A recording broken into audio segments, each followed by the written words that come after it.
La noticia cayó como un rayo en la ciudad. Don Alejandro Montenegro, el millonario más influyente y respetado del país. El hombre que había construido un imperio desde cero. Tenía solo 2 días de vida. Los médicos fueron claros. Una enfermedad agresiva, silenciosa y despiadada había avanzado sin dejar la oportunidad. En su enorme mansión de mármol blanco, rodeado de cuadros costosos y relojes antiguos que marcaban cada segundo como si fueran latidos contados, Alejandro miraba el techo recordando su historia. De niño había vendido frutas en la calle. De joven trabajó 16 horas diarias hasta fundar su primera empresa. De adulto se convirtió en símbolo de éxito, disciplina y ambición. Pero ahora, frente al final, el dinero no podía comprar en un minuto más. Los noticieros hablaban de su legado. Los socios se preocupaban por las acciones. Sus parents lejanos aparecían repentinamente mostrando lágrimas que no siempre eran sinceras. Sin embargo, lo que más atormentaba a Alejandro no era la muerte, sino un recuerdo que nunca lo dejó en paz. El rostro de una niña que había visto años atrás bajo la lluvia, sosteniendo un dibujo mojado frente a su automóvil de lujo. Esa tarde, cuando él salía apurado de una reunión milenaria, la niña se acercó para pedir ayuda para su madre enferma. Él, molesto y distraído, ordenó al conductor avanzar. El dibujo cayó al suelo, aplastado por la rueda del coche. Durante años, ese momento regresaba a su memoria como un eco incómodo, pero siempre lo enterró bajo contratos y cifras. Ahora, en sus últimas 48 horas, la imagen se volvía insoportable. Pidió que buscaran a la niña, aunque no sabía su nombre ni su paradero. Nadie la encontró. Las horas pasaban, y mientras tanto, su familia organizaba discretamente los detalles del funeral anticipado, pues los médicos habían dicho que el final sería repentino. Alejandro pidió cuidar solo. Observó sus manos temblorosas y comprendió algo que nunca había entendido. Había acumulado fortuna, pero había descuidado actos simples de humanidad. En la madrugada del segundo día, pidió que abrieran las ventanas. El aire fresco entró como una despedida silenciosa. Murmuró una frase que nadie entendió, si pudiera arreglarlo, y cerró los ojos. Al amanecer, su corazón dejó de latir. La ciudad entera logró al magnate visionario. Las redes sociales se llenaron de homenajes. El funeral fue preparado como un evento histórico.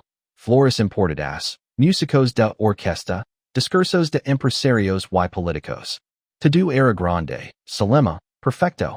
Pero nadie sabía que la historia aún no había terminado. Y justo cuando el atad estaba listo para cerrarse, una figura pequeña apareció en la puerta del salón. Una niña con un vestido sencillo y algo envuelto entre sus brazos. La multitud murmuró. La seguridad intentó detenerla, pero ella gritó con voz firme. Tengo que verlo. Él me permitió algo. El silencio se hizo absoluto. ¿Quién era esa niña? ¿Y qué significaba su presencia en el último momento del hombre más poderoso del país? Si esta historia ya está tocando tu corazón, suscribid ahora mismo al canal y activa la campanita, porque lo que ocurrió después dejó a todos sin palabras. La niña caminó lentamente hacia el atad, mientras los invitados la miraban con desconcierto. Su cabello estaba recogido con una cinta azul gastada, y sus zapatos mostraban el desgaste de muchas caminadas. Nadie la reconoció, pero había algo en su mirada que imponía respeto. Cuando llegó frente al cuerpo de Alejandro Montenegro, colocó sobre el atad un sobre amarillento y un dibujo cuidadosamente protegido en plástico transparente. Él se cumplió, dijo con voz temblorosa pero decidida. Los hijos del millonario intercambiaron miradas incómodas. Uno de los abogados se acercó para retirar a la niña, pero el notario oficial del funeral, intrigado por la escena, Pidio que la dejaron hablar. Entonces la niña cantó algo que dejó helados a todos. Años atrás, después de aquel incident bajo la lluvia, Alejandro no pudo dormir durante semanas. Mandó investigar discretamente a la pequeña y descubrió que su madre estaba gravemente enferma y no tenía recursos. Sin revelar su identidad, pagó el tratamiento completo, el alquiler de su casa y su educación durante años. Lo hizo en secreto, a través de una fundación anónima. La niña nunca supo quién era su benefactor, hasta que, 2 días antes del fallecimiento del millonario, un hombre elegante legó a su humilde hogar con una carta firmada por Alejandro. En ella, confesaba el error que cometió aquella tarde y le pedía perdón por haberla ignorado. Lo explicaba que ayudarla fue la única decisión verdaderamente humana que había sentido en años. También lo revelaba que el debullo que aplastó con su automóvil había sido reconstruido por él mismo, paisa por paisa, y lo guardó en su despacho como recordatorio diario de que el dinero no vale nada sin compasión. El sobre que la niña lavaba contenía esa carta original y una cláusula inesperada del testamento. Una gran parte de su fortuna sería destinada a crear hospitales gratuitos para niños sin recursos, lavando el nombre de la madre de la niña. El salón estalló en murmullos. Los familiares quedaron paralizados. Nadie sabía de esa modificación reciente del testamento. El notario confirmó la autenticidad del documento. La niña, con lágrimas en los ojos, dijo: él pensó que tenía solo 2 días para vivir, pero en realidad me dio toda una vida. El silencio fue reemplazado por un llanto colectivo sincero. El magnate que muchos consideraban frío había guardado, en secreto, el acto más grande de bondad. Su funeral dejó de ser un evento de lujo para convertirse en un símbolo de redención. Los noticieros cambiaron sus titulares. Ya no hablaban solo del empresario brillante, sino del hombre que entendió el valor de la compasión en el último tramo de su vida. Y así, mientras el atad finalmente se cerraba, todos comprendieron que Alejandro Montenegro no murió como un simple millonario, sino como alguien que dejó una huella eterna. La niña salió del lugar sosteniendo el debullo restaurado, sabiendo que la promesa estaba cumplida. La ciudad nunca volvió a ser la misma. Porque a veces, incluso cuando parece que todo terminó, la vida guarda un giro increíble. Si esta historia te hizo reflexionar sobre el poder del perdón y las segundas oportunidades, suscríbete ahora mismo al canal. Dale like y comparte este video con alguien que necesite recordar que nunca es tarde para hacer lo correcto. Nos vemos en la próxima historia que tocará tu corazón, el día que los médicos le dijeron a Eduardo Valcárcel que solo tenía 2 días de vida. El mundo siguió girando como si nada, pero dentro de él todo se detuvo. Acostumbrado a controlar cifras, empresas y destinos, no pudo negociar con el tiempo. La enfermedad había avanzado en silencio, como una sombra paciente, y ahora lo arrebataba el único bien que jamás compró, una segunda oportunidad. En su habitación privada, rodeado de máquinas que pitaban como relojes crueles marcando la cuenta regresiva. Recordó el camino que lo llevó desde la pobreza absoluta hasta convertirse en uno de los hombres más ricos del país. Había construido un imperio tecnológico desde un pequeño garage alquilado, trabajando noches interminables, soportando burlas y fracasos. Pero mientras más crecía su fortuna, más se cerraba su corazón. Se convenció de que la sensibilidad era debilidad y de que ayudar distraía del éxito. Sin embargo, en el silencio de esa habitación, un recuerdo lo asfixiaba. El de una niña que una vez se interpuso frente a su auto bajo una tormenta, sosteniendo una pequeña caja envuelta en papel brillante. Ella le pidió que escogiera algo importante. Él, impatient y arrogant, ordenó avanzar. La caja cayó al barro. Nunca supo que contenía. Nunca quiso saberlo. Hasta ahora. Con solo 48 horas por delante. Pidió a su assistant que encontrara a aquella niña. No sabía su nombre, y su historia, solo recordaba sus ojos llenos de determinación. Mientras tanto, su familia organizaba discretamente el funeral anticipado, porque los doctores aseguraban que el final sería repentino. Eduardo observó desde la ventana del hospital como la ciudad brillaba con luces que él ayudó a encender.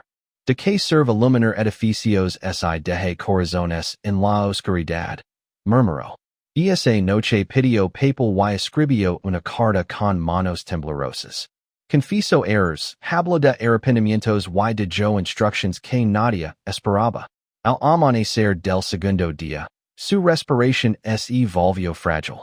Recordó la calle en el barrio. Recordó la mirada firme de aquella niña. Y justo cuando el sol comenzaba a levantarse, exhaló por última vez. La noticia sacudió al país. Empresarios, políticos y celebridades confirmaron su asistencia al funeral. El evento sería transmitido en vivo, una despedida digna de un titan financiero. Flores exóticas, música clásica y discursos preparados llenaban el salón principal de su mansión. Todo parecía calculado, perfecto, hasta que, cuando el atad estaba a punto de cerrarse, las puertas se abrieron con un golpe seco. Una niña de unos 12 años entró corriendo, con el cabello despeinado y un pequeño objeto envuelto en tela roja entre sus manos. Esperen, gritó con voz clara que atravesó el murmullo del salón. Él me pidió que viniera hoy. La seguridad intentó detenerla, pero algo en su mirada detuvo a todos. El silencio cayó como una manta pesada. La niña avanzó lentamente hacia el féretro. Nadie entendía que hacia allí. Nadie imaginaba que aquel objeto cambiaría para siempre la historia del millonario que creen conocer. Si esta historia ya está tocando tu corazón, suscríbete ahora mismo al canal y activa la campanita, porque lo que ocurrió después de yo a todos sin aliento. La niña se detuvo frente al atad y colocó la tela roja sobre la madera pulida. Sus manos no temblaban. Miró a los asistentes. Hombres de traje impecable y mujeres con vestidos elegantes, como si no existieran. Luego habló con una serenidad que desarmó cualquier intento de interrumperla. Hace 2 días, el señor Eduardo me envió un mensaje. Me pidió perdón y me dijo que hoy entenderían quién era realmente. Los familiares intercambiaron miradas incómodas. El abogado principal dio un paso al frente, pero la niña lo interrumpió levantando el objeto envuelto. Al retirar la tela roja, apareció aquella pequeña calle que años atrás había quedado en el barrio. Estaba restaurada con delicadeza. La abrió lentamente. Dentro había un reloj antiguo, sencillo, con la inscripción: El tiempo es el regalo más grande que podemos compartir. La niña explicó que ese reloj pertenecía a su abuelo, un hombre que lo enseñó que ayudar a otros era la única riqueza real. Aquel día bajo la lluvia, ella quiso regalárselo a Eduardo porque sabía que él financiaba hospitals, pero necesitaba que escuchara su propuesta: convertir un terreno abandonado en un centro gratuito para niños enfermos de su barrio. Cuando la ignoró, creo que todo estaba perdido. Pero lo que nadie sabía era que esa misma noche Eduardo regresó solo al lugar. Buscó en el barrio hasta encontrar la calle donada. Mandó restaurar el reloj y comenzó en secreto la construcción del centro médico usando una empresa fantasma para que nadie lo relacionara con él. La niña reveló entonces algo más impactante. El centro había sido terminado esa misma mañana, justo horas antes del funeral. Y el nombre del hospital no llevaba el suyo, sino el de la comunidad olvidada a la que pertenecía la niña. El abogado, con voz temblorosa, confirmó que en el testamento final Eduardo dio la mitad de su fortuna destinada a sostener ese proyecto y otros similares en todo el país. El salón quedó en shock. El hombre que muchos creen frío había dedicado sus últimos días a redimir el error que lo perseguía. La niña se acercó a la tad. Apoyó el reloj sobre el pecho inmóvil y susurró. Ahora sí escuchaste. En ese instante, la transmisión en vivo captó lágrimas en rostros que rara vez mostraban emoción. La noticia se viralizó. El funeral dejó de ser una despedida ostentosa para convertirse en un símbolo de transformación. El millonario que tenía solo 2 días de vida logró en 48 horas lo que no hizo en décadas. Comprender que el tiempo, cuando se comparte, se multiplica. Y mientras el atad se cerraba, el sonido del viejo reloj marcando suavemente parecía recordarles a todos que cada segundo es una oportunidad para cambiar. La niña salió del lugar sin buscar reconocimiento, sabiendo que la promesa estaba cumplida. El legado de Eduardo no fue su fortuna, sino su arrepentimiento convertido en acción. Porque a veces la vida te de poco tiempo, pero suficiente para hacer algo eterno. Si esta historia te conmovió y crees en las segundas oportunidades, suscribite ahora mismo al canal, dale like y comparte este video. Aquí contamos historias que transforman corazones. Nos vemos en la próxima historia que puede cambiar tu manera de ver el mundo.